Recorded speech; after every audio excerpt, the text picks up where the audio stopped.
Skip the hassle. Log into Discord within a few seconds with your Gmail. Let's make your connection smooth and easy. But first, make sure to save this video for your future reference. Hello everyone, I'm Jasmine from Take My Life, and today I'll walk you through the process of how to log into your Discord with Gmail. It's really simple and quick, so let's get started with the video.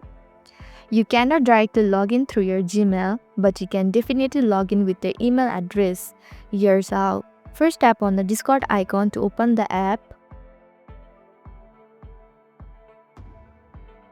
On the opening screen, you will see the login button. Tap on it to proceed. Now enter your email and password under the account information section and tap the login button at the bottom.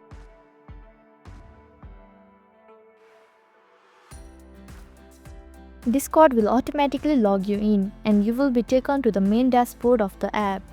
Once you are logged in, you can join servers, chat with your friends, and customize your profile. So this is how to log in Discord with Gmail. Thank you for watching Take My Life. I hope this video was helpful. If it was, then hit the like button and comment down if you have any questions or feedback. Also, if you are new to our channel, please subscribe and hit the bell icon so that you don't miss our upcoming videos.